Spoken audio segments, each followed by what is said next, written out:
Hello everybody and welcome to Connecting Knots. I'm hosting today and welcome to all of you. About halfway through we'll have a Q&A element and we'll be picking up the questions as they come up. So please do add them in the chat bar as we're going. But I'm going to start off by handing across to our Chief Executive, Dr. John Bruin. Hi, good afternoon everybody. Very warm welcome to the latest instalment of Connecting Knots. Hope you managed to have a good Easter and find a bit of time for some R&R now that the pubs are open, the hairdressers and the gyms, and it's so good, isn't it, to be in a position where we're starting to see the effects of all the or the outcome of all that really hard work over what's been a really long winter as we're getting into spring, and getting the opportunity to be human again and meet people and socialise, and hopefully that will continue in the coming weeks and months. I'm doing a bit of a double act by way of kicking off, so unfortunately Paul Devlin, our chair, can't be with us this afternoon, and I just wanted to cover off a couple of things from the board perspective, and then give a very brief overview of where we are trust-wide, and before we get into a really exciting agenda. So we're going to hear about the new Trust microsite, which is going to be putting our recruitment into the stratosphere of excellence. We've got a really interesting piece on civility, respect, and a sort of parallel piece on closed cultures, which are really critically important parts of our sort of culture and values bit. And then we've got, I'm really looking forward to the special wedding, which is going to be a surprise for later, but a really excellent piece. As Julie mentioned, a Q&A as well, amongst all loads of other great stuff. And you'll note we've got an extended session today, just for the first time, so that hopefully we don't feel quite as rushed, and there's a bit more time for sort of commentary and questions as well.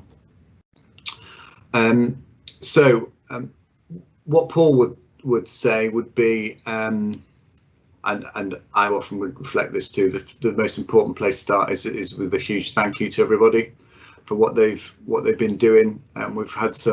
We continue to get some really inspirational feedback from across the organisation, of staff going above and beyond, doing great things, managing during the pandemic and managing everything else on top of the day job, not just the social distancing measures, the PPE, the infection prevention control, but helping our patients and service users continue to recover and move forward, as well as all the sack of stuff that we all have to manage, in our family and personal lives, which has been, one of the most difficult few months for many of us ever.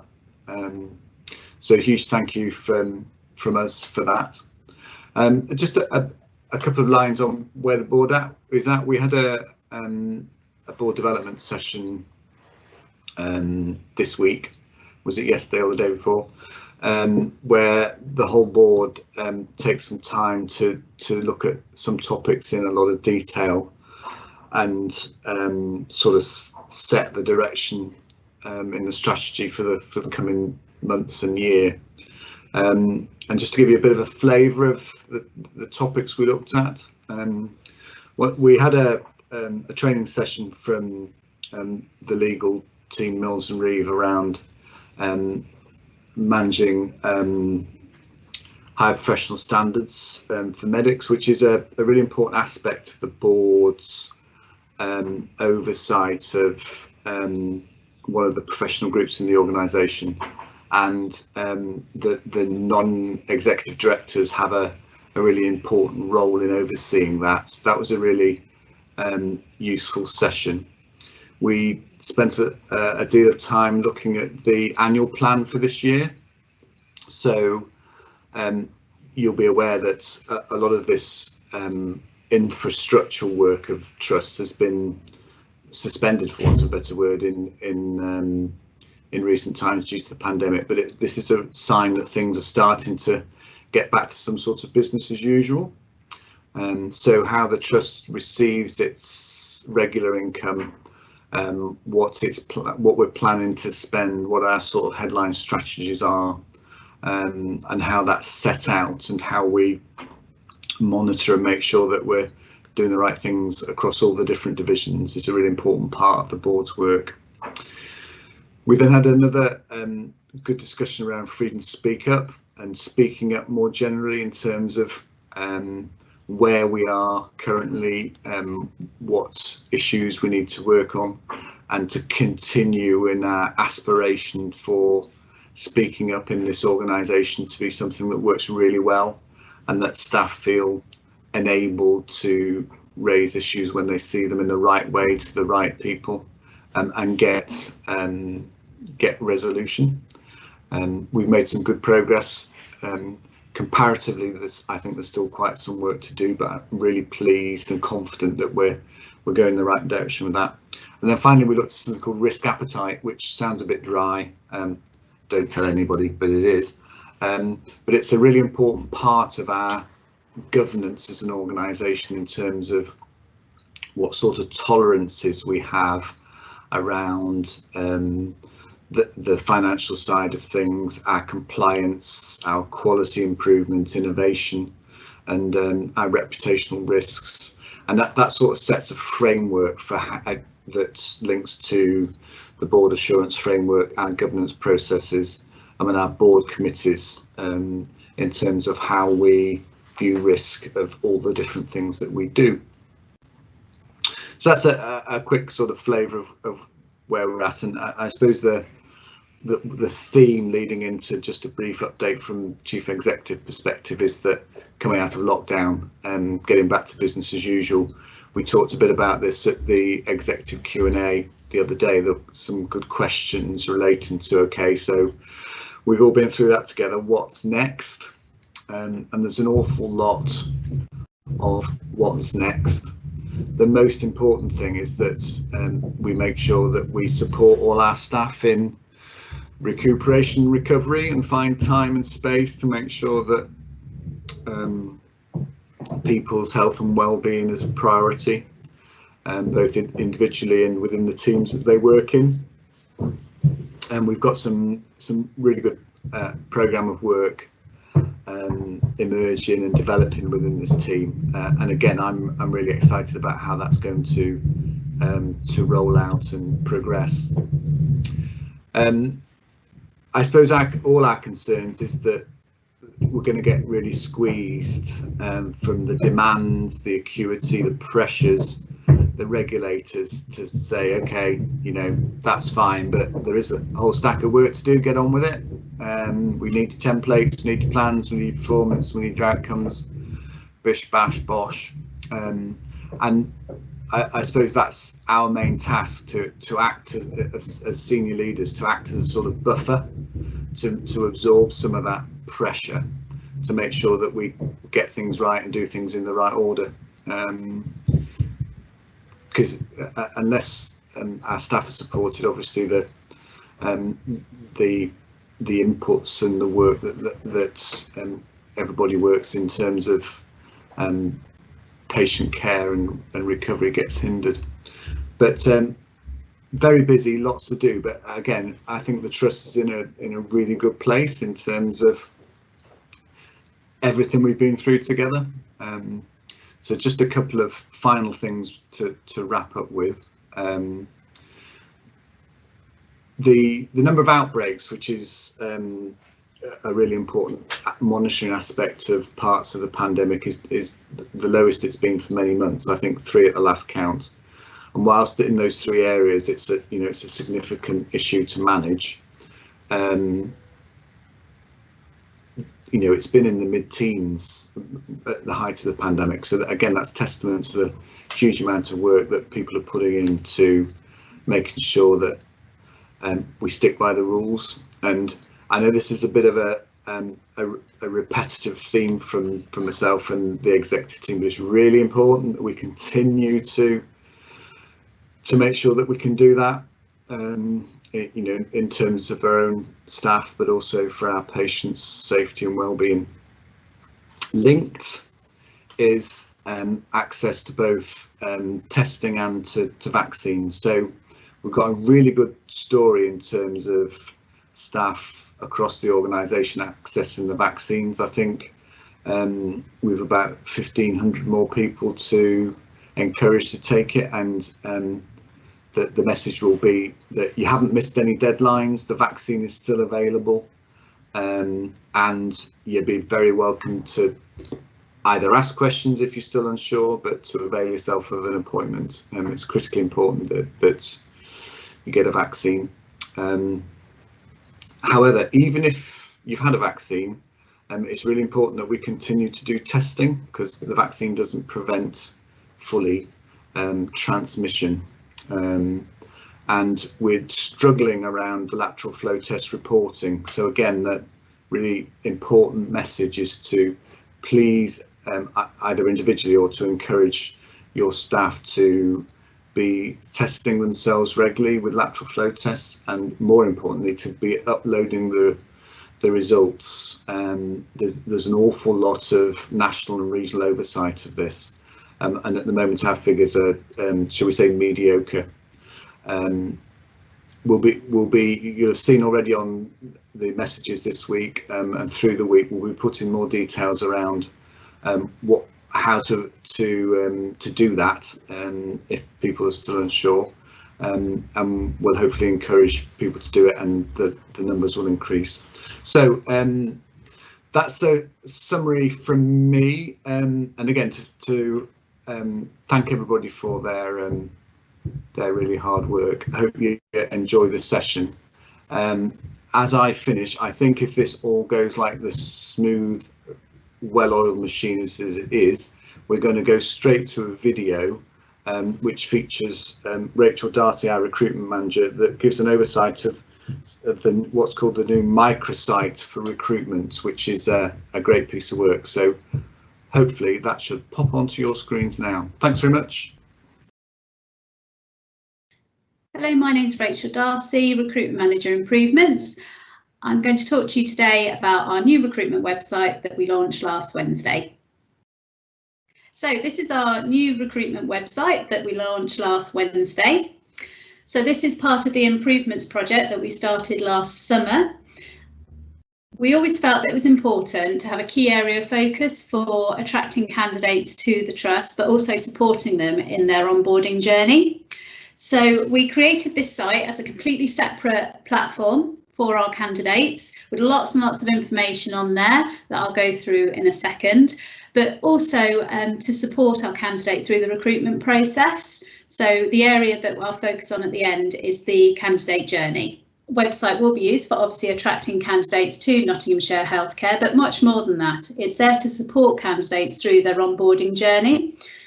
So if I just take you through a few of the key elements of the site. So under the first one, Team at Notts HC, we've got in here our vision and values, information on meeting our senior leadership team, why come and work for us. This talks about our flexible working and staff benefits. We also felt it was important, because we're such a wide, diverse geographical trust, to actually talk about what it's like living in the East Midlands and the areas that Notts HC actually cover.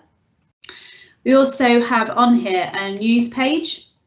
So this shows some different news stories that we have currently at the moment. We won't mention the word Brexit too much on there, but it also any particular jobs that we're recruiting for. So this would encompass things like job of the week or job of the month. So at the moment it's advertising our new facility at Sherwood Oaks. So the next section under Join Us, so this takes the candidate through to the current vacancies that we have within the trust at the moment. This also has a separate page, like I was talking about earlier, in terms of the recruitment campaign that we currently have for Sherwood Oaks. So any large recruitment campaigns would have their separate page on the microsite. We also have in here what our patients think, but also what I was referring to earlier about our colleague stories. So this is something we're really proud of, that we did have a really good response from our colleagues to actually talk about their career journeys and pathways. So that's something that we will absolutely be adding to. And we'll also link it to our recruitment adverts. So when we're recruiting for a specific job, we think it would be really, really good to actually bring that advert to life and have somebody talking about the job. So that's something that, as I say, is absolutely going to develop. And we've had such a fantastic response from our colleagues to actually be part of that. So other areas under Join Us, all our wonderful staff benefits, also the flexible and bank positions that we have. Our work with Future Positives and the Armed Forces are also under there, and there's a great story on the Armed Forces site as well.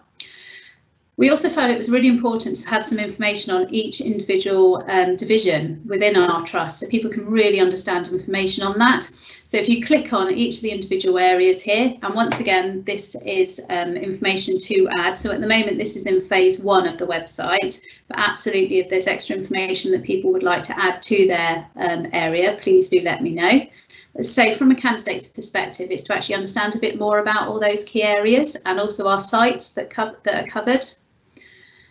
So under your career, we thought it was really important to actually give the candidate information on different routes into our organisation, and also the career opportunities that once you do join Notts Healthcare that you can develop to.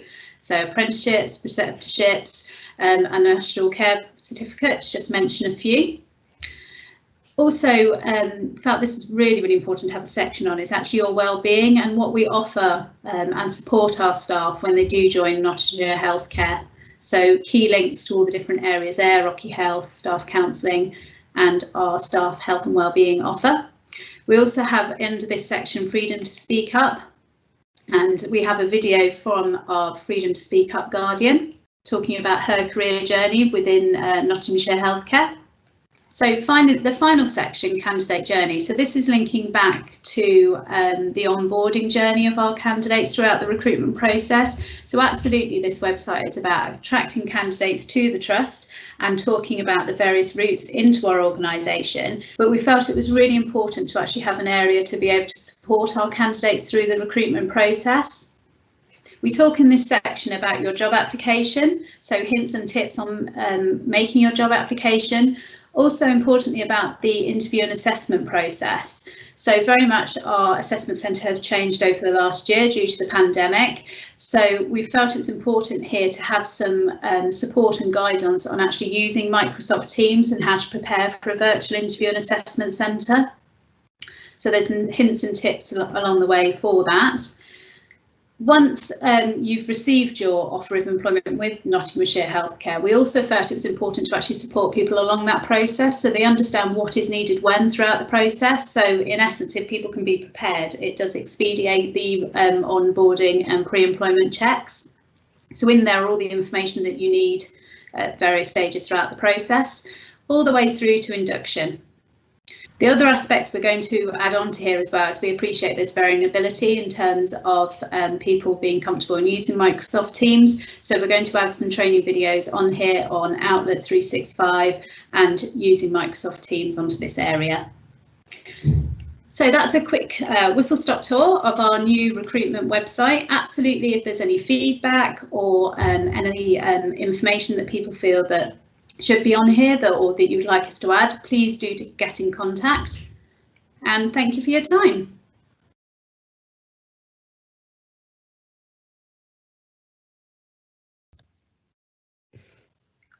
Hi everybody. Thanks for joining us. My name is Claire Teeney. I'm Director of People and Culture, and huge thanks to Rachel, Darcy and colleagues for all the work that they've done around the recruitment microsite. It's been months in the making, and I know that Rachel's done a brilliant job in preparing the video there. She'll be really disappointed that she's not able to join us in person, but she is having some well-deserved leave, but we'll pass on huge thanks for doing that. And I would encourage people to go on and have a look.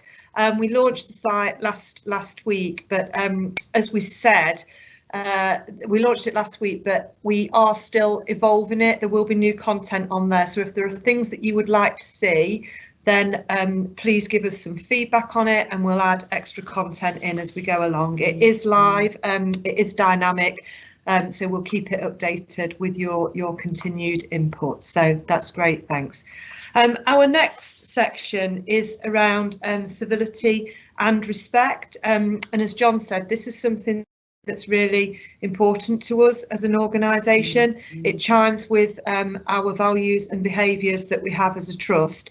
In terms of leading into that session, introduce Anne-Maria Newham, our Executive Director of Nursing, AHPs and Quality. She's going to start the session by sharing with us some work and some information on closed cultures. Thank you, Claire. Hello everyone, my name is Anne-Maria Newham. I'm the Executive Director of Nursing, AHPs and Quality. Firstly, I just wanted to say for all of you celebrating your festival of Ramadan, fasting for the next 4 weeks, I just wanted to acknowledge that and just say I hope everything goes well for you. I also just wanted to give, before I go into this, I just wanted to give you a little tiny bit of a history lesson.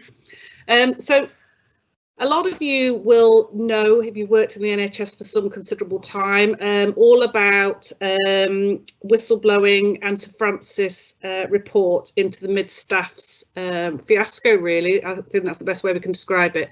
And that was published in February 2013. And the reason I want to emphasise that is it was all around people feeling that they had nowhere to go to be able to say if they had any concerns or areas that they felt were an issue, poor care, staffing levels, anything like that really, incidents. And what he felt is that he made 400 recommendations following that report, but what he felt is that it was really, really important for all organisations to have the ability for staff to go to somebody, and in those days they called it whistleblowing. I mean, we still call it whistleblowing, and you'll hear that terminology a lot. And then what happened in about 2015, we introduced the terminology freedom to speak up guardian, and like has already been said, we've got our Freedom to Speak Up Guardian, who is Simbi Sibanda, who has been in post a couple of months now, who is absolutely fantastic, really, really understands the importance of that agenda. So is a safe person for anybody to go to.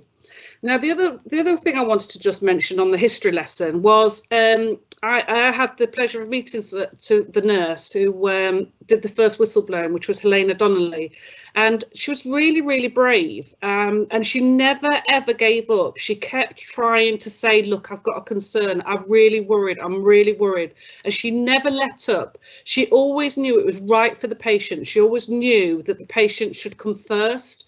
And she pursued that by saying, I want to say something, I want to say something. And at the same time, what was running alongside that was a lady by the name of Julie Bailey. And some of you may well remember the placards which had Cure the NHS. And that was also about her saying, my mum's care is really poor and I'm really worried about the patients on my mum's ward. And she set up a little thing where they came in and she was doing shifts to make sure that her mum got food, nutrition, was able to go to the toilet, and just had the basic care that she felt her mum should get.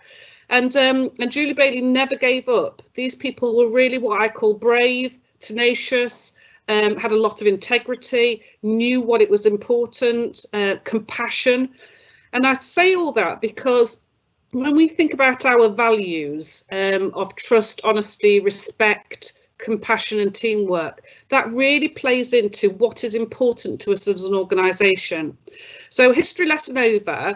With regards to closed cultures, in October 2019, the CQC produced a really good document and also a summary document called Closed Cultures. And that really links to all of that history I've been talking about, whereby can people have somewhere to go if they feel that patients, carers are not getting the care that they should have? So the slide that you can see well, I'm hoping you can see a slide, but the slide that you can see talks about a poor culture that can lead to harm, which can include human rights breaches such as abuse. And any service that delivers care can have a closed culture, and features of a closed culture include staff or management no longer seeing people using the service as people. Very few people being able to speak up for themselves. This could be because of a lack of communication skills, a lack of support to speak up, or a fear of abuse. This may mean that people who use the service are more likely to be at risk or of harm. And this harm can be deliberate or unintentional, and it can include abuse, human rights breaches, or clinical harm. So this is a really important thing, because when the CQC published all of this work in October 2019, their expectation was that all organisations, all trusts would look at this and say, hold on a minute, does that apply to us? Could we honestly say that we have an open culture where people can really speak up? And what they said, and they were very clear about this, if they find any organisation to have closed cultures, then they cannot be good or outstanding. There is no way that they could have a rating of good or outstanding. So this is really, really important for us. So when somebody goes directly to the CQC, there's a level of concern from the CQC. And recently, the CQC did an unannounced inspection on one of our services at Wells Road. And they found, based on what the whistleblower said to them was around closed cultures, when they came in, they said that they also found that. They found that people did not feel they could speak up.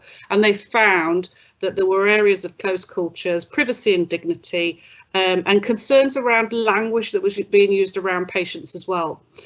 Now, if an area gets that, you're likely to get then a warning notice, which we did get. And then you're likely to get an inadequate rating, which also we did get. So I just wanted to say to you is that this is such an important area for us, and that all areas need to consider. There's a really, really good toolkit. There's a really good flow chart that you can assess yourself against. And I know that all the divisions, clinical divisions, are looking at this at the moment, but you can assess yourself and think, does that apply to me? Is that really happening in my area? Could I honestly say that everybody feels that they could speak up and they have somewhere to go? Or are there concerns that people would want to raise? So what we don't want is the first people to walk through the door, like the CQC or an external person. We wouldn't want them to be the first people that people felt, do you know what, I'm going to go and talk to them because I've got nobody else to talk to. We have a really good setup. Simbi has set up a fabulous system whereby she's sitting there as the guardian, but we've got champions across the whole organisation. Having recently met those champions, wow, what a fabulous group of people. I felt that I could go to them and say, you know, pretty much anything. They were really passionate. They were really, and they were really kind of like down to earth, really honest, really kind of people that really would take on board what I was saying to them. So a really lovely group of champions across the organisation as well. So that is as much as I wanted to say. I know there's one more slide. Could you pass on to the next slide, please? So this is Amanda's story about closed cultures, and I will just leave you to read that for a moment, and then I want to pass over to Claire.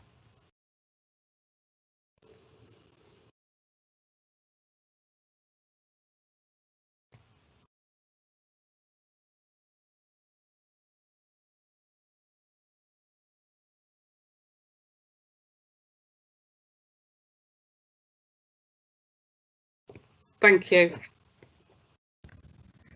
Thanks, Anne-Maria, and thanks for that overview around closed cultures and our drive to ensure that we've got open cultures as much as we possibly can have across the trust, and that does chime with our trust values and the work around civility and respect. And Anne-Maria started with a bit of a history lesson. Mine's not history, but if anyone can actually remember back to 2019, which isn't actually that long ago, but probably feels it for most of us, given what 2020 had in store for us all.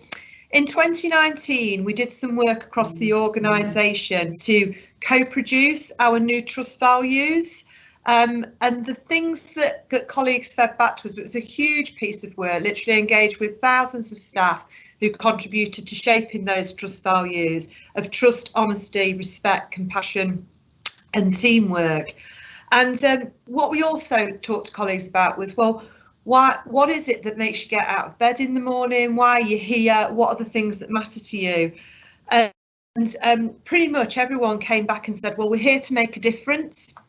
And then we said, well, what are the sorts of things that stop you, and what are the things that get in the way of you being able to do your jobs well? And when you're shaping these values, is that your experience of being here? And of course, there was a complete mixed response to that. But what some colleagues did say to us was, well, actually, it's not always my experience that there's honesty and respect and compassion where I work. There can be sometimes a fear of getting things wrong and a jump to a bit of a blame culture. And that led us into some work that we started at the back end of 2019 around just and restorative culture and what that means for us at Nottinghamshire Healthcare. And on the slide there is a definition that colleagues across the organisation have put together about what just and restorative culture means for us, and the things that we need to focus on in terms of improving the culture and ensuring that the behaviours within the organisation and the experience of staff is that reflects the values that we've co-produced. Specifically in that, there is a focus around civility and respect, and really understanding the impact, the negative impact that incivility can have on people's lives. And we're just going to talk for the next few minutes a little bit about that particular aspect of our just and restorative culture programme at Notts Healthcare. So, civility and respect, what does it look like and what doesn't it look like? And there's a bit of a definition up there around what civility and incivility looks like. And I really like the piece there that says civility is the only behaviour that makes you appear both warm and competent. And there's something about that, because actually the experience of a lot of people when they come on the end of something that they would class as incivility is quite often as a consequence of people exercising or over-exercising authority, exerting pressure because they have a particular skill or expertise in an area, and they lean in on other people inappropriately to behave in a way that we would not expect within the organisation. So I think that for me just captures what civility is about. Next slide, please. Some of the facts about incivility, and this has been put together by a collaboration called Civility Saves Lives. And if you haven't heard of them, please look them up. We'll probably circulate some links because there's a lot of information online about this group. Originally, they came together to focus particularly on medical professions and improving civility in that group. And it's reached out more broadly for colleagues working in health and care. But literally, it is as it says on the tin about civility saves lives. Because if you look at some of those statistics, and it shows what happens when people are on the end of somebody who's being rude or kind of inappropriate in terms of their behaviours, then actually productivity and performance goes down. People's confidence is undermined, mistakes get made, and that not only has an impact on staff experience, it fundamentally impacts negatively on patient experience to the extent that it can have an overall impact on people's health and well-being. So I think that slide there is really, really powerful, and the ongoing effects that incivility can have on people are phenomenal. People can take a long time to get over the negative experiences that they have in work. So next slide, please.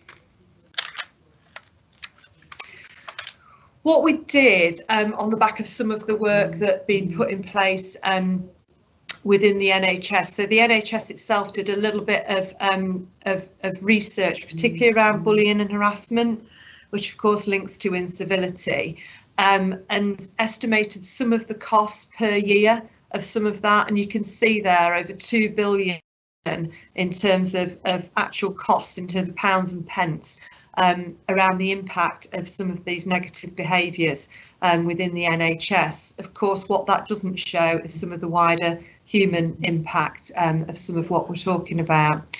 We took that work and we've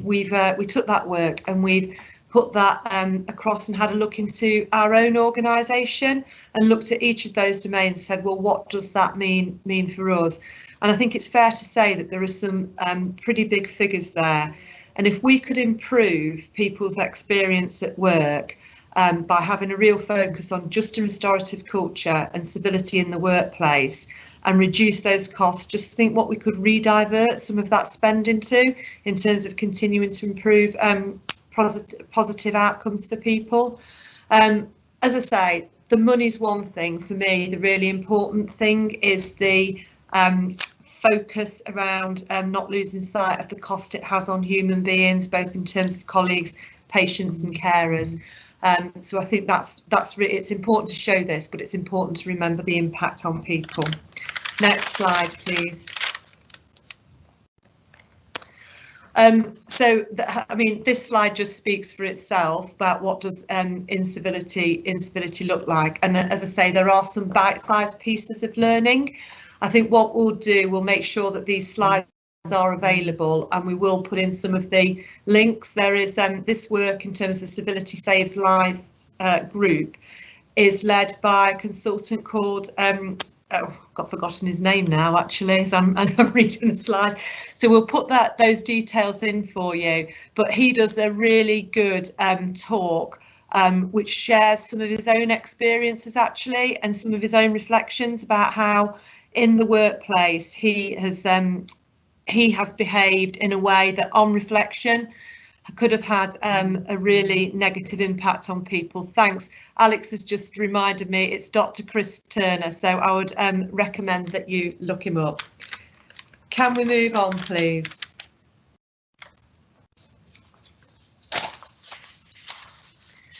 So finally, if I think about, well, what is it that we're going to do? Well, in the NHS, we've got NHS programme of work around civility and respect. We've got some work going on within the trust, some work that we can do at team level, and some work that we can all do for ourselves. So civility and respect is a priority in the NHS People Plan. It's in the plan, and there'll be an expectation that we do some work around it at Nottinghamshire Healthcare. However, just because something's in a plan, we need to think about doing things because it's the right things for us to do, and I think that we'd all agree that this is. At the trust level, we're going to continue to work on our values and embedding them, and the earlier slides referred to that whole piece around just and restorative culture, which I think underpins some of what Anne-Maria was saying as well about how we drive open cultures. And if we get all of those things right, that will mean a much better experience for everyone in the organisation. We'll continue to support with staff health and wellbeing, which is really important from the restorative part. And we will continue to do the work that we've already started on our HR policies and procedures around seeking to understand issues before we go into any formal investigations. At a team level, we're going to encourage people to pick up the work that we started around behaviours in practice and encourage teams to have conversations around our values and shape that in terms of expectations within your own teams. Finally, for ourselves, this is something that impacts on us and that we have an impact on. And I think the really important thing that is important for me, but to share with others, is to constantly think about what is it like to be on the receiving end of me, and to recognise that everyone is an individual and how we behaved is received in so many different ways by people who experience us. It's not the same experience, and I think that for me, that's the thing that I constantly reflect on and think about as I go away after certain interactions. So that's where we're at. That's some of what we are going to be doing. When you hear the work around closed cultures and just and restorative culture, it's all part of the same things that we're trying to drive and work on. So please don't get confused by different language. We will be looking to Yolanda and the comms team to make sure that we make this simple for people to understand, and make sure that everybody's clear that this is a build on from the work that we started that you shaped around our trust values. So hope that's useful. There's a final slide on there that I'll leave for you all to look at and make of what you can. It's there to add in a bit of humour around a subject that can be quite difficult to talk about sometimes, but I think the slide says it all. Thanks very much. That's me done in terms of my bit. I think we're over to questions and answers, and I think that Julie Hankin is going to host that for us.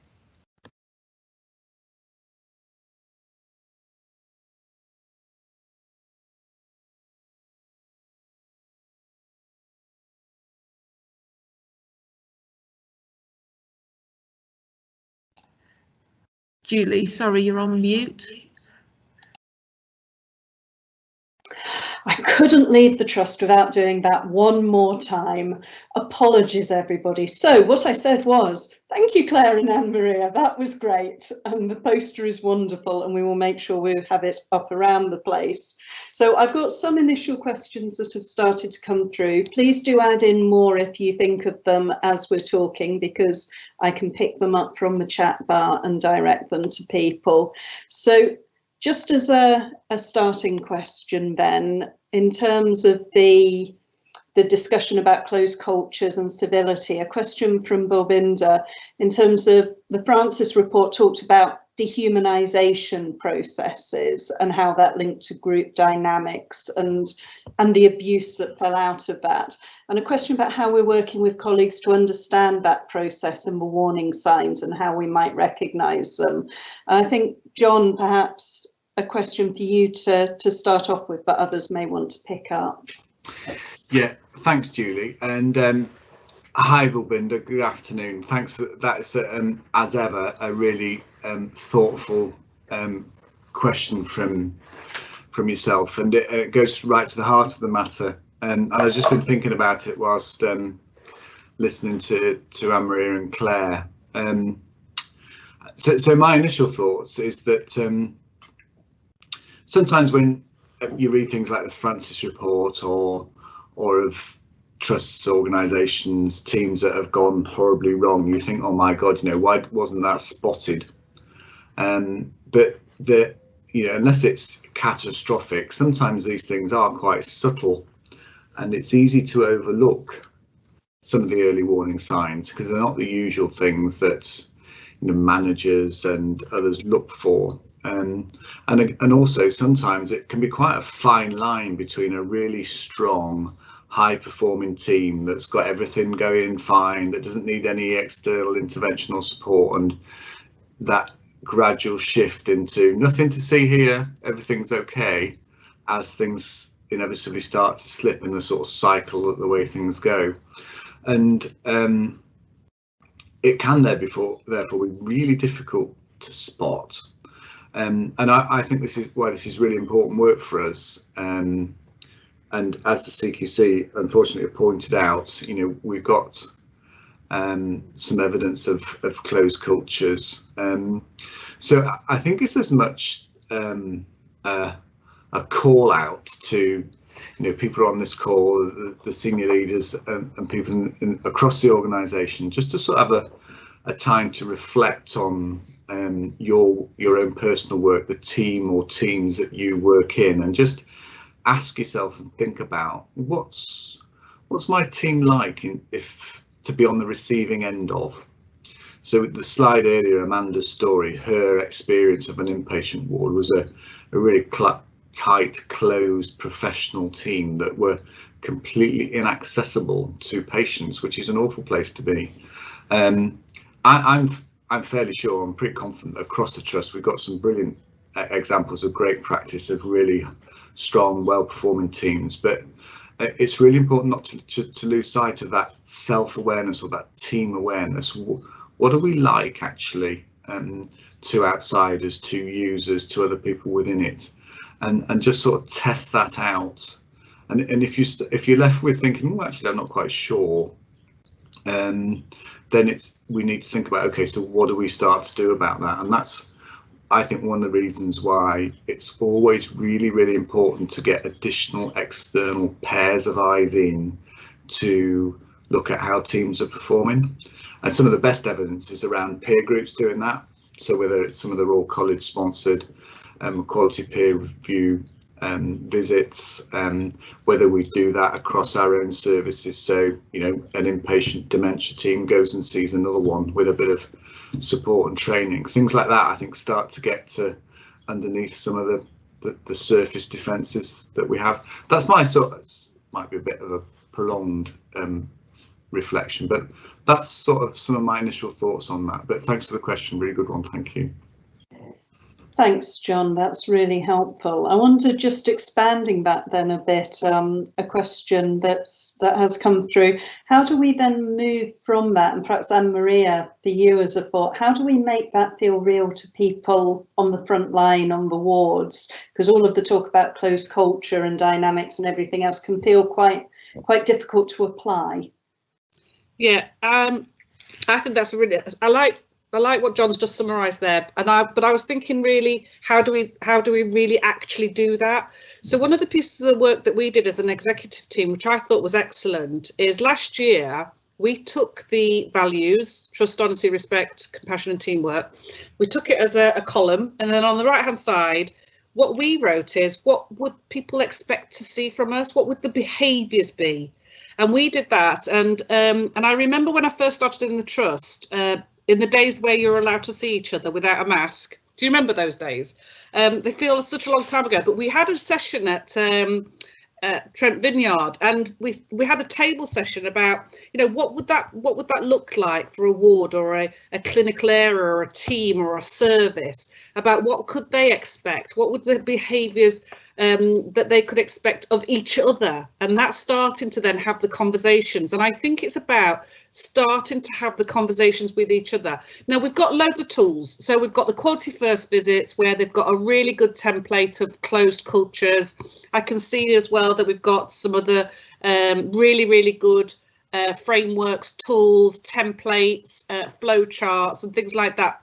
But the best thing is for people to start having the conversation with each other. So I think, from a practical perspective, is, how does it feel for us? How does it feel for me?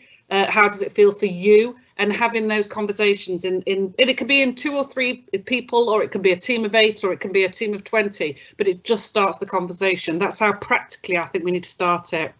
And another question that did come in about the champions: they are the Freedom to Speak Up Guardian champions, and they are people that anybody can go to say, I've got a level of concern, can I just talk to you about something? Can I ask you about something that I'm not sure about? That's what that's in relation to.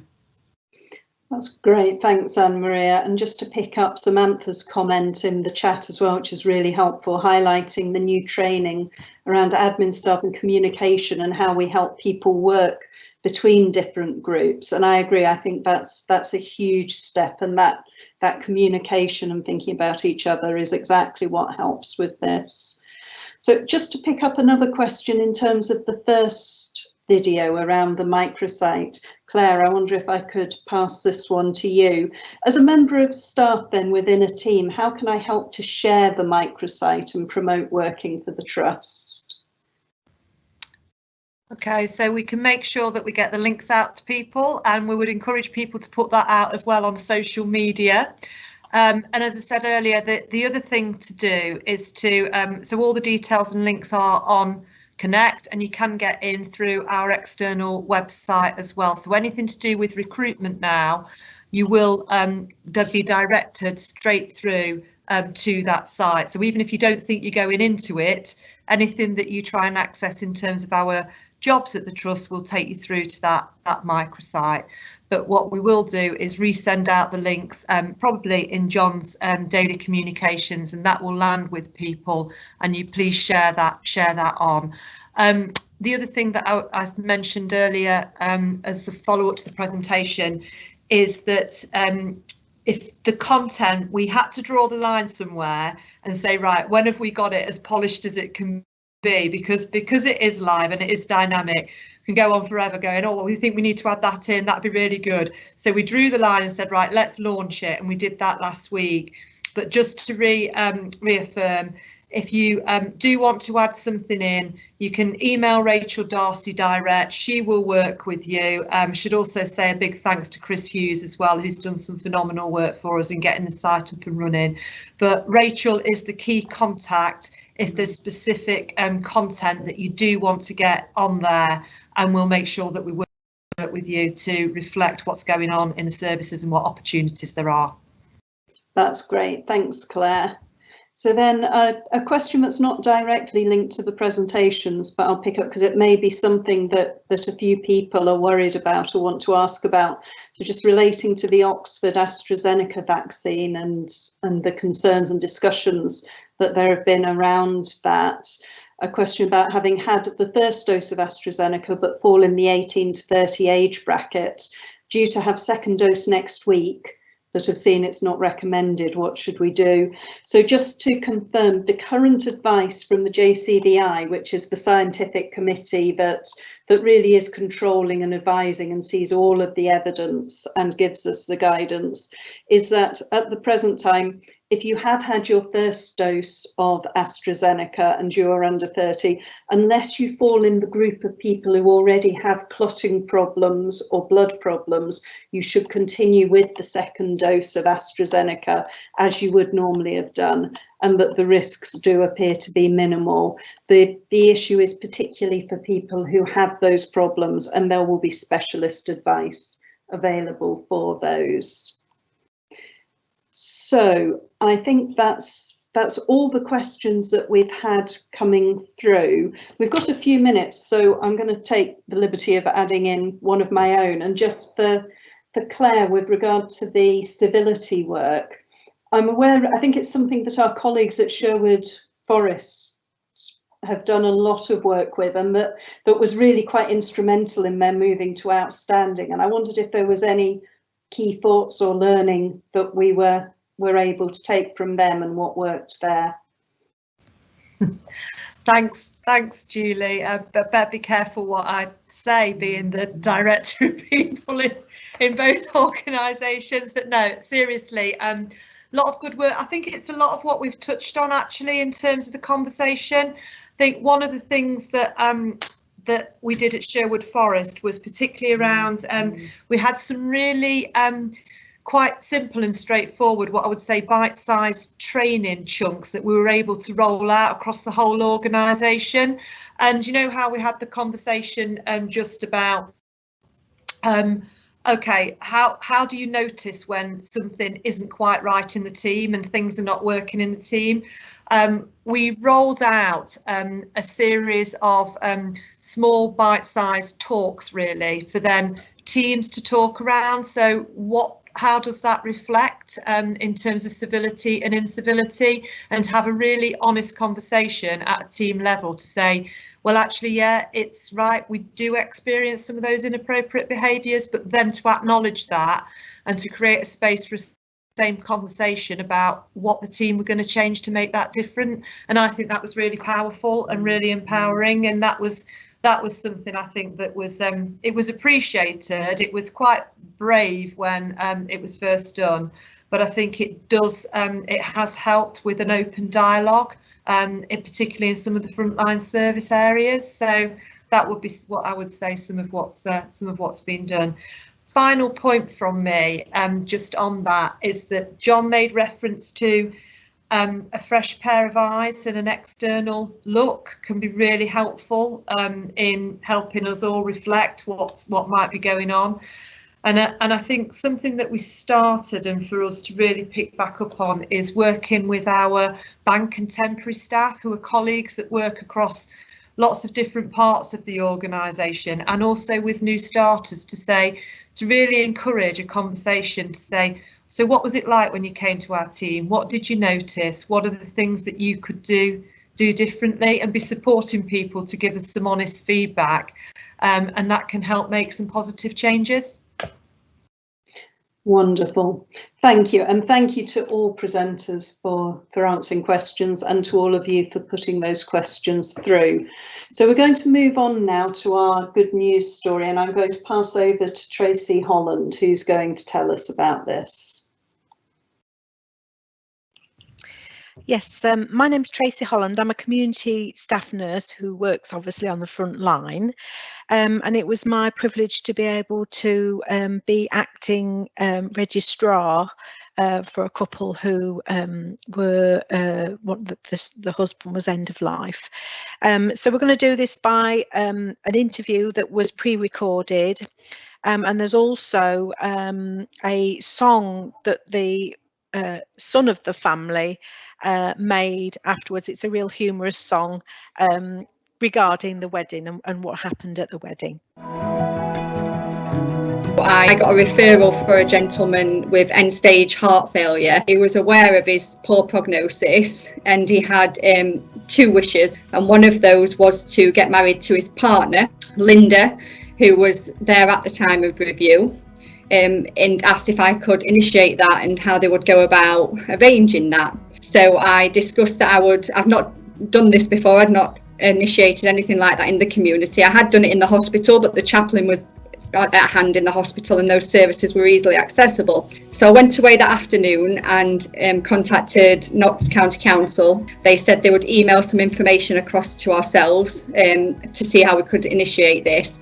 So we needed a medical report from a GP, and then we needed Linda to, once we had that medical report, to go into the registry office with documentation, proof of ID, etc. I logged onto my computer that night at work, at home, around 7 o'clock, and he'd sent me the information over. So I sent that on to the GP surgery and asked if this could be actioned as urgent. So they completed it by the morning of the next day and sent that back to myself. I then forwarded that on to the registry office. In the meantime, the registry office had contacted myself again and asked if actually a nurse could officiate the ceremony if we were going to complete it at home due to COVID restrictions, and that they would send the information over on how we would do that. In between this, we're still trying to get this patient's symptoms under control, and he wanted those under control before we arranged the service. So the plan was that Linda was going to go in with the documentation, but in the meantime, the patient developed a temperature. So because of COVID, he then had to request a COVID swab, and Linda had to isolate until that came back as negative. So that meant we was going into the following week. So the following week, I'd contacted Linda, and she said that the test was inconclusive. So they'd ordered another COVID test, but because the patient was housebound, they had to wait for that to be delivered. Then they would get the swab and post that back off, and it wasn't a quick turnaround.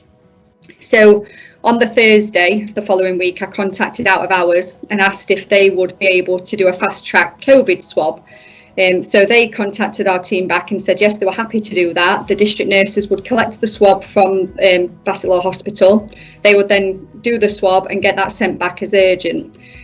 So liaising with the district nursing team again, they were happy to do that. So they completed the COVID swab. The next day, I was due to review her anyway.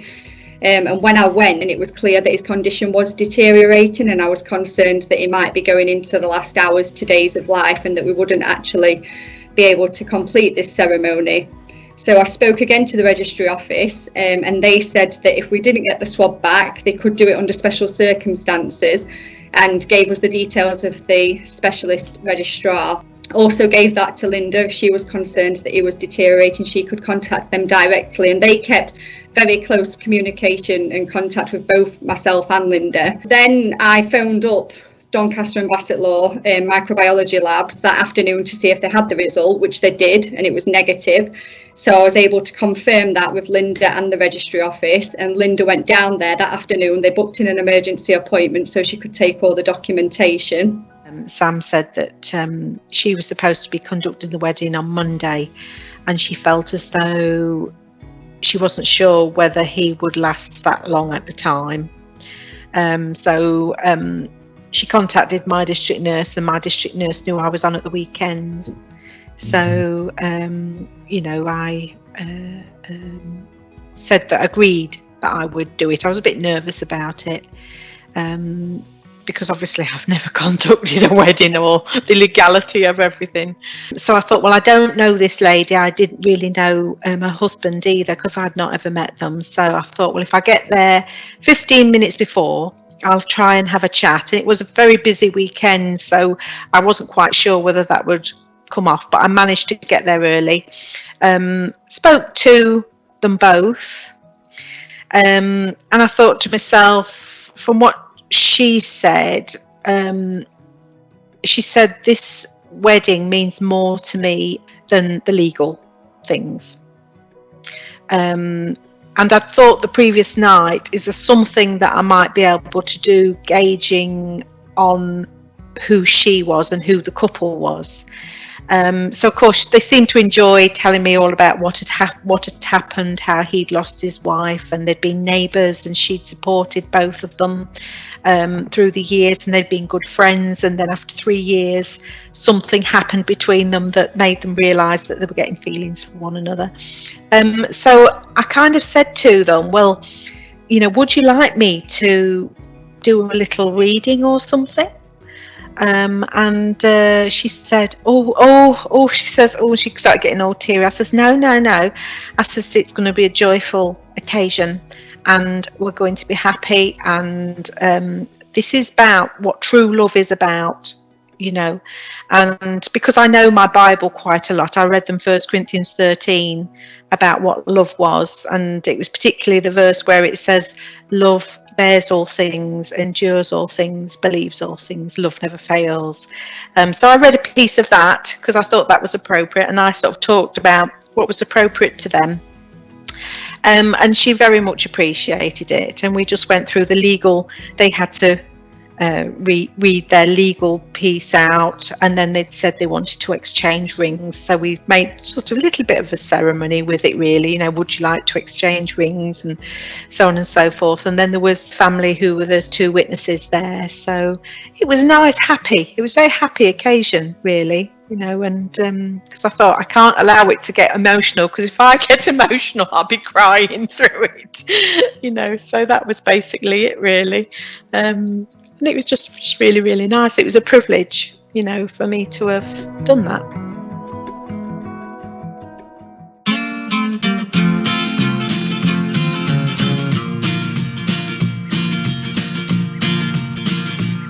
Well, this here is a story about a boy and girl who ended up together and changed each other's world.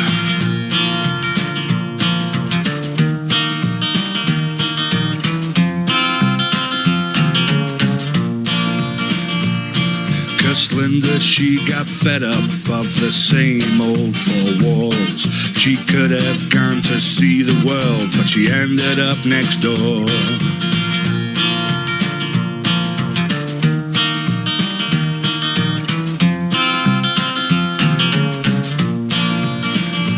And they set the tongues a-wagging, now she's got a new address. And oh, what will the neighbors think? Well, they couldn't care less.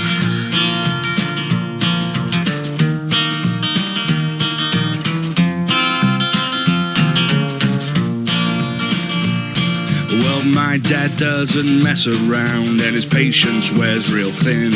And if you're wondering where this story goes, well, this is what they did. They got married on a Sunday, and not one bugger knew. Linda fell into his arms, what else could she do? She made an honest man of him just when all hope was gone. I'm not saying he's the best choice, but he's in the top 1.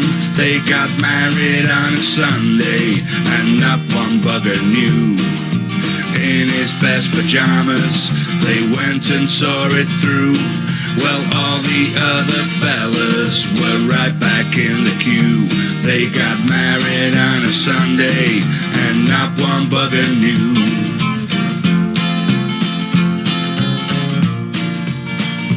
Through the good times and the bad times, for better or for worse, we head along a new path, Writing the next verse, well, some things are just meant to be, some chances can't be missed. You only have to look at him, how could she resist? They got married on a Sunday, and that one bugger knew. Linda fell into his arms, what else could she do? She made an honest man of him just when all hope was gone. I'm not saying he's the best choice, but he's in the top one. They got married on a Sunday, and that one bugger knew. In his best pajamas, they went and saw it through. Well, all the other fellas were right back in the queue.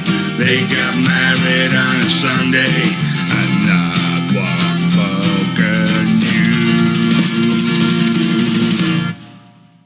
I went out to see them a couple of days later, and Peter was like a different man.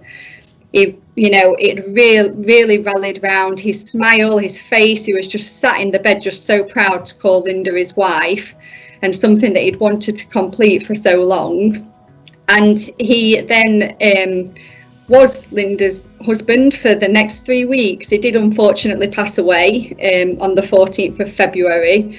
But being able to, all come together as services and support them to get married, which was his wish, and was his dying wish really, was just amazing to see that integration of services and actually the quality of life that it gave Peter just in those last few weeks of his life.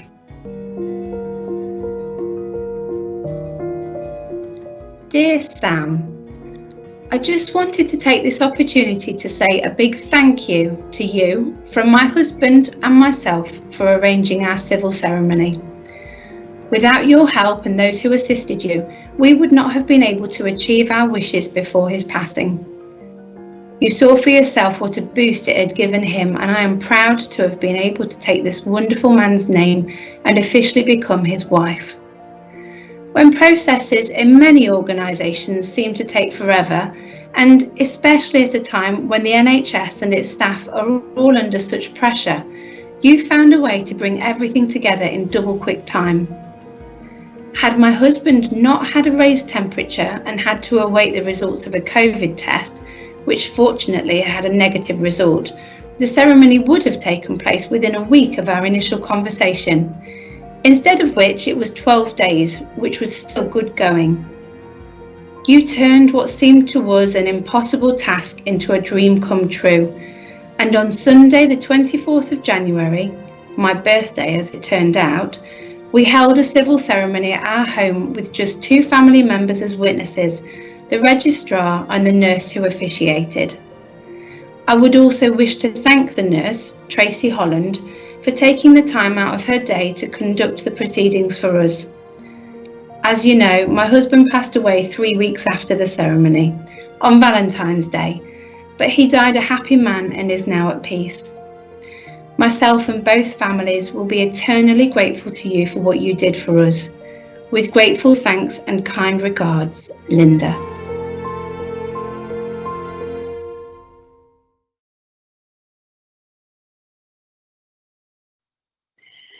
So it's hard to actually find something to say to follow that. Thank you, Tracy and Sam, for sharing that with us. That was a truly wonderful story, and thank you for being the people that you are who were able to make that actually come to pass.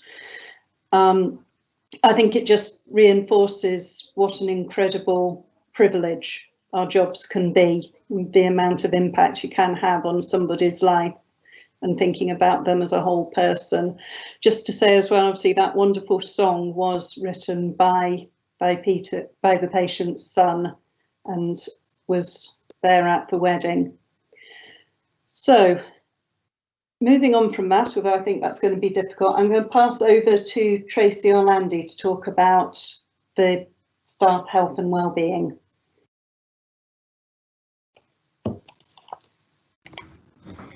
Thank you, Julie. Yeah, I've just had to compose myself there for a moment, and I think that really does resonate with what I'm going to talk about, which is what a challenging, sad, difficult and joyous year many of us have had. And that is just a classic example of a very sad situation, but being able to help in a way that brought that family so much joy, and it's beautiful.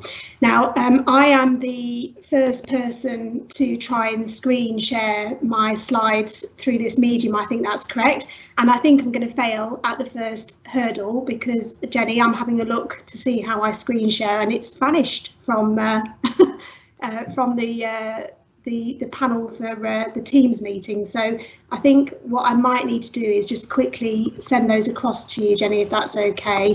And if you wouldn't mind being put on the spot and respond to a stressful situation by sharing those for me. I'm just not sure where that's vanished to. So I'm sorry, Alex, I failed at being your guinea pig on that one. But what I can do is make a start just while we're waiting for those slides to come on. So some of you will know me and the teams that I work with, and others of you may not. Oh, wait there, I've got some direction. Here we go. Can everybody see that? I'm hoping so. Any nods from, I can see you, Julie. Can you see my, lovely. Yeah, so my name's Tracy and I'm the staff wellbeing lead. I've been actually in post with the trust. It's just been my first year birthday because I joined in April last year around this date. So a real whirlwind year, and I'm supported by a team of fabulous people, some who've been redeployed to work with me over the past year, and some of the services that have been in place for a while, and we've just evolved and adapted and grown. So what I'd like to do is share some of that with you today in terms of reflecting on the year, and perhaps more importantly, looking at what we can do to support you and colleagues moving forward. So this next slide, hopefully you'll resonate with, and what I wanted to do was say that if I look at this diagram, which is an adaptation of a psychological model whilst working through a pandemic, I think I can see myself in nearly every column of this, sometimes in the course of a day, let alone a week, a month or a year. And I think that some of you will look at this and indeed, you know, think actually there have been some days where it has felt like a struggle, or you can't see how we're going to work through this. And that's going to go on for some time. So although it's been a difficult year and we've put lots in place to support wellbeing, I think we still need to ensure that we remember that moving forward over the coming months and potentially for the next year. And I think what it's been compounded by is people have had bereavement, such as the sad story that we've just heard. Our own staff have been impacted in terms of carers' responsibilities, financial implications for staff who have partners who've been furloughed or made redundant, and workplace adaptations. And a very good example of that that's very much in the moment is our shielding colleagues who have started to return back into the workplace, some of which where they've been working throughout the pandemic but just from home, and others it will be the first step back into work and the workplace that they've had for a prolonged period of time, and all of the challenges that brings. In response to that was provide a whole range of services, and this isn't my first time on Connecting Knots to tell you about those services that we offer, and that's just a quick infographic, particularly around the emotional and psychological support that we offer that will continue as we come out of the pandemic and beyond, and everything that comes in with that. But what I'm really looking forward to is perhaps picking up some of the fun parts of wellbeing that we've not been able to do in person over the course of the year, the wellbeing road shows, some of the physical activity campaigns that for many feel quite light-hearted, but are a really important component of supporting our own health and wellbeing as we move through the pandemic. What that looks like, and this slide hopefully speaks for itself, just a small dashboard that I rustled up for today's presentation. And what that shows is 9,451 contacts over the course of the year to protect the health, safety and well-being of our workforce and the staff within that. The reason I wanted to show this was to celebrate, you know, the way that some of our services, the physiotherapy team that's led by Nick, the counselling services across Rampton and Mansfield, and the mindfulness team have all adapted to deliver different services in different ways to reach our colleagues at times of need. And the narrative that comes with that is that for some that's been life-changing, and for others it's kept them in work. So 50% of staff who've had physio treatment feel that that's been able to keep them in work, as we all work differently on sofas, kitchen tables, and other inventive workplace stations over the last year. So I really wanted to reflect on that and say I hope that for anybody who's accessed those services that they've found it equally useful. We've also done a lot around the COVID-19 response, and John mentioned this earlier. It's really important that we keep going with some of these things, lateral flow, the vaccination programme, and if you have any difficulty in accessing recording or getting support to any of those functions, that you can contact the COVID-19 team who are still in place and happy to help. So I'm not going to focus much more on the past, but what I do want to do is share this slide about the future. And this is an opportunity for us as a wellbeing team to engage with our colleagues, departments and teams across the Trust, using the feedback that we've got from the staff survey, particularly the narrative around wellbeing, to look at how we do things differently moving forward. And because time isn't on my side, and I know I've only got 2 minutes before Alex pops it in the chat for me, I really wanted to highlight this is our new strategy that's going to come from NHS E&I around all of the different components that make up staff health and wellbeing, some of which we've heard about today around Civility Saves Lives and Just Culture. But from a pure sort of health and wellbeing perspective, this month is Stress Awareness Month. And I think we need to talk a lot about stress. I was going to sing a song, but I've decided to refrain. And in particular, how as an organisation, it's not just about individual stress or resilience, it's about how we minimise the negative impact of stress. And if you think about perhaps some of the health and safety executive components of stress, which isn't light reading material, so I'm sure many people don't read it about it in the evening, demands, control, change, role, support, relationships, all of those things have had a focus through the pandemic. And as we come back into the organisation, regroup and reform, they will continue to be very much on the forefront of our minds in terms of that preventing unnecessary stress. We then got the wellbeing conversations, which is the infographic on the bottom right. They're going to be launched soon. We already have the how are you doing conversations. We're just evolving those to ensure that they cover all of the many components that we now have within the organisation about supporting health and wellbeing and giving managers the training and information they need to signpost people quickly and easy at the time of need. We're also going to be doing quite a bit of work building up now for June for our Carers Confident. I think it would be true to say that we've seen a different level of care and responsibility throughout the pandemic, while people have been protecting family members who've been shielding, and all of the different components that brings. And I think on average, 20 hours a week of extra care and responsibility that's not in paid employment on top of a full-time job already, and we start to see the impact that's had. And then last but not least, the impact on our physical health. And this is where I think we did Red January, where over 50 of our colleagues signed up to increase their physical activity. And on the very light end spectrum of the impact of COVID, I don't come across many people who haven't said that actually, their only enjoyment throughout the pandemic has been good food and good telly. And as a consequence of that, they want to get back into their health and wellbeing regime. And we'd like to help you on that journey. And I'm annoying many of my colleagues by talking about doing walk clubs and other types of physical activity. So my time has come to an end, but I would not be doing you all justice if I didn't flash on the details of how you can access all of those services. I've used this slide before, I'll use it again, I'll keep banging that drum. Clearly the comms channels that we're using with our great comms and engagement team are working in terms of people accessing those services, and let's hope this year we can branch out and do some more fun things as well.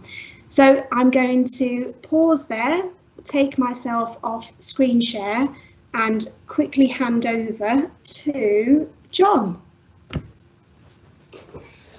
What a professional that woman is. Thank you, Tracy. Really good summary of some amazingly important work. Thank you. I was going to briefly introduce a video about one of the core values, which this month is trust. And then we're going to move into the last part of the meeting around positive stars and summary and bits. Trust. So thinking a little bit about this, I'm not going to say an awful lot, but I was thinking of what should I say, and it came to mind, having spent a vast amount of my career as a clinician, that one of the fundamental aspects of a therapeutic relationship as a clinician is to be able to develop trusting therapeutic relationships, and it's a two-way process, and good clinicians do that well. and when you have a trusting therapeutic relationship in whatever professional or work environment you work in, then you can really go places. And it isn't just in clinical practice, it transcends and goes into teams. And what does it mean? Does it mean I got your back, to use a bit of a vernacular term?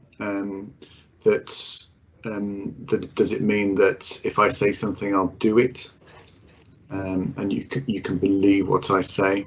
There's all sorts of different sort of means, and it can mean different things to different people and different teams, and that's fine. But the fundamental element of it is quintessential to what we do. So without further ado, here's the little video that the team have put together to indicate what trust means to us. Thank you.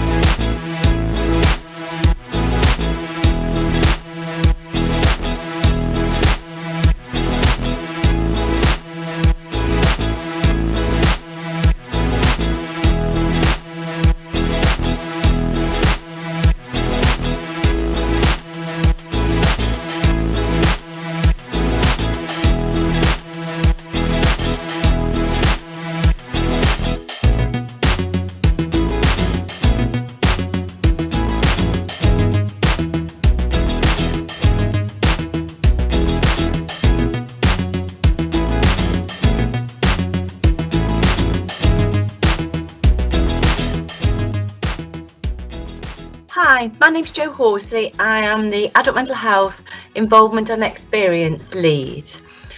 What does trust mean to me?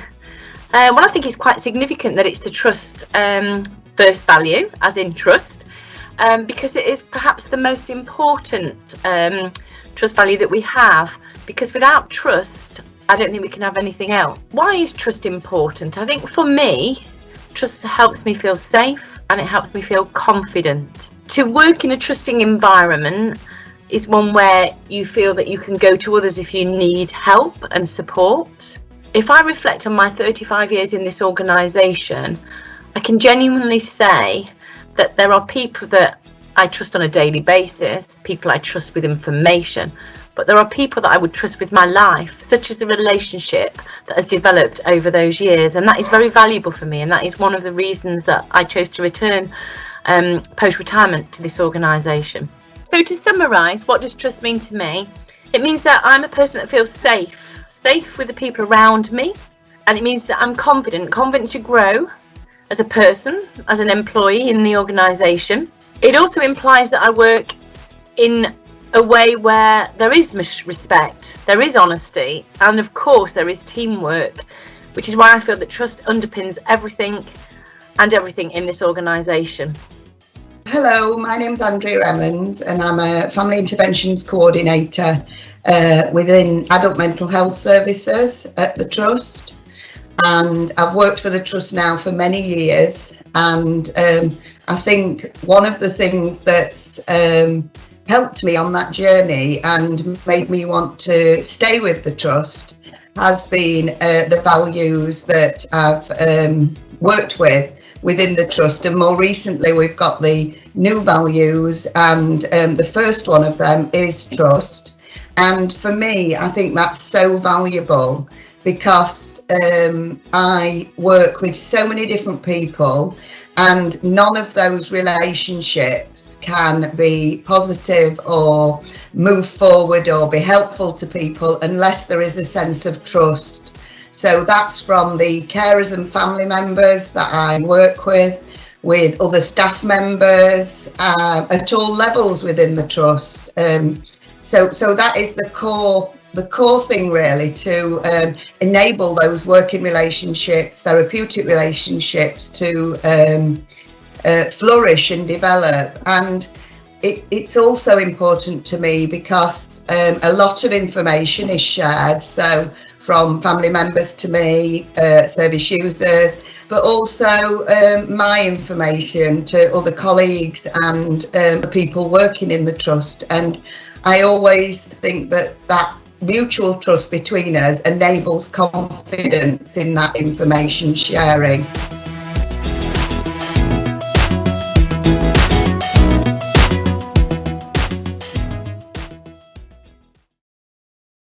So thanks to all those involved in putting that together and for the people talking on it. That was great. So the last bit then of our Connecting Knots today is to think about the positive stars for this month. So positive stars are the award for the people who are making a difference day to day, and we receive lots of nominations for those. Julie, I've got to interrupt you, sorry.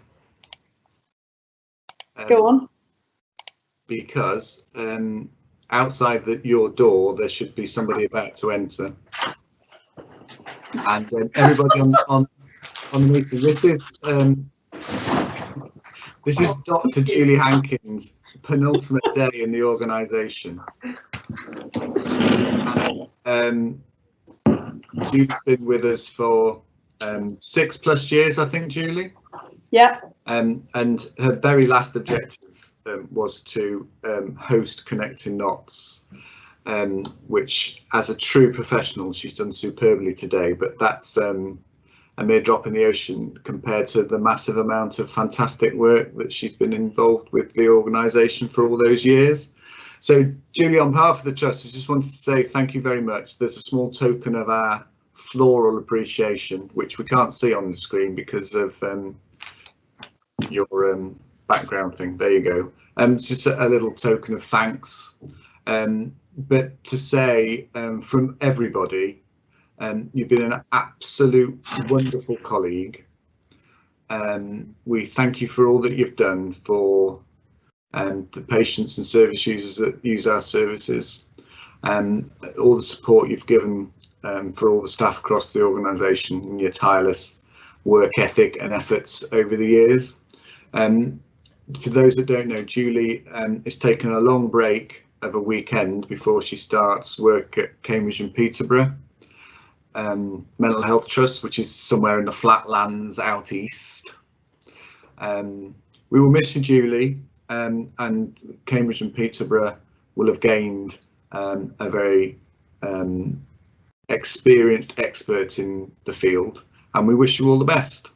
And don't become distant, keep in touch, and we wish you all the best. Thanks ever so much. Sorry for the interruption.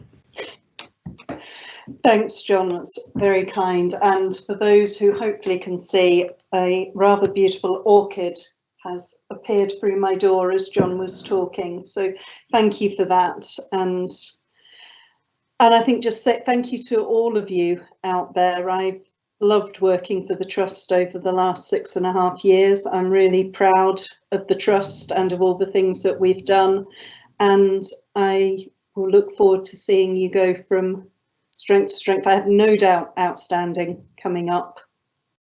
We'll get there. I will miss you all hugely, and thank you to everybody for all the support you've given me in the time that I've been here. So I'm going to try and actually finish off what I was supposed to be doing, although now I'm totally lost after being mute earlier on as well. I'm not doing well with this one. Right, so positive stars. We had a huge number of nominations as ever this month. So 48 individual nominations, 10 team nominations. And congratulations to all those nominees, but particularly to Karen Ennis, who was the winner this month of the Positive Star. Karen is the podiatry team leader for the City Community Podiatry team. Congratulations, Karen. The photo looks wonderful. And congratulations to all of you, nominees and winner. It's fantastic. There are so many people that get nominated every month. So I'm going to try and pull together a summary, although I have now lost my thread completely. I think there's been a wonderful golden thread throughout today's Connecting Knots, all about how we care for each other, whether that's caring for people coming into the organisation and their experience coming in recruitment, how we work together and what civility and respect and caring means in terms of that. And then that wonderful story, which really did end up being a real tearjerker about the wedding, and again what that caring for each other means. And that's definitely been my experience of this trust in my whole time here, is just how much people do care for each other and look after each other, and it's been a wonderful experience. So with that, we're going to say goodbye from Connecting Knots. Thanks to all the presenters, thanks to the wonderful team behind the scenes who keep us all on track as much as is possible for all of us. We will try and talk Tracy into singing her song at the next one. I want to see the video if she does. And we look forward to seeing you all next month. Do let us know what honesty means to you, and that will be the video for next month's Connecting Knots. Goodbye all.